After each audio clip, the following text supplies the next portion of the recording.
My name is Andrew Fairclough. I'm a freelance illustrator and designer, and I've been selling digital products on Creative Market for about 3 or 4 years now. My work's quite known for texture and that kind of thing, so that all kind of comes or work clean and then destroyed at the end.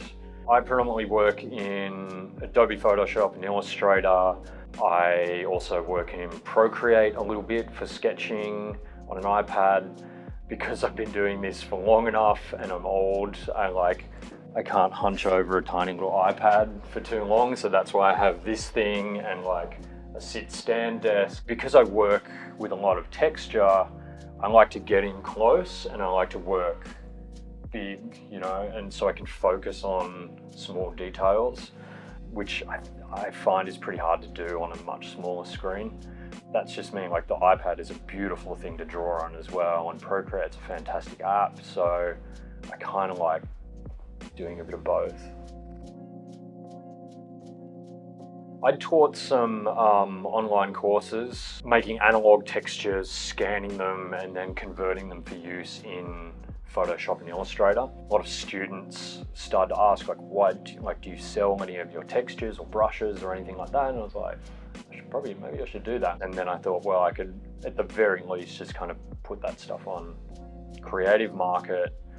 And then sort of once I thought about it, I was like, well, one product's not enough. I want to kind of come up with a whole suite of products. So I went through my archive of just like shortcuts and texture tools that I'd made over the years and started like distilling them down into a bunch of like usable and sellable products. Predominantly I'm selling products that are very texture focused and mostly in brush form, and then just like a lot of effects kits that allow people to apply different mid-century or photocopy print effects that took me years and years and years through like trial and error to figure out, but like you can now kind of achieve these looks that through your own experimentation you might never come to.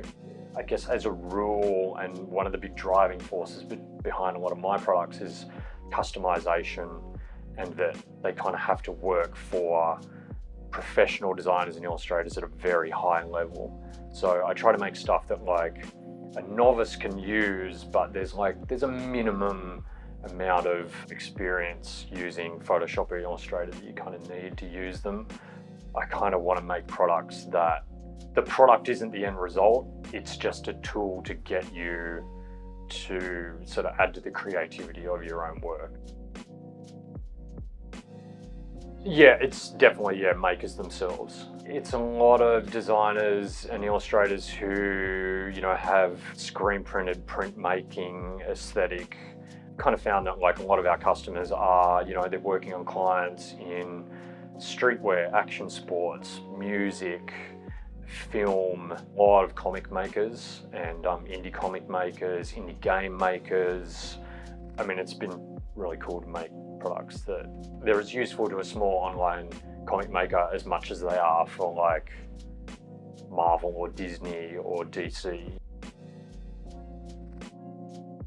For me, Creative Market's a little bit of an experiment in the sense of the cream rising to the top. If the product's good enough, people will find it. Having my products found by, the right users, I think like the idea of like infinite growth and being like all things to all people is just kind of silly. I want to make the best products I can make for a specific type of aesthetic, and then connect with like-minded creatives who also want to integrate some of those aesthetics into their work in order to grow their own creative practice. So I think Creative Market's kind of perfect for that. It's a perfect point of entry for somebody starting out making their own templates or brushes or whatever, because they don't need to go through that time and expense of building their own platform and generating, an independent following.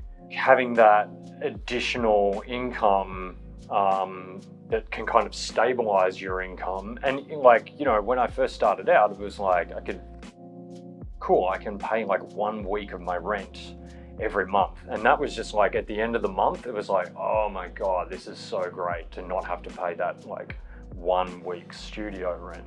So, and then like as the business has grown, you know, that just compounds exponentially. At one point, 2 years ago, it kind of gave me the flexibility to take a couple of months off to just focus on a solo art show. Like, I could never have done that without having a store on Creative Market. So you can't really put a dollar figure on that.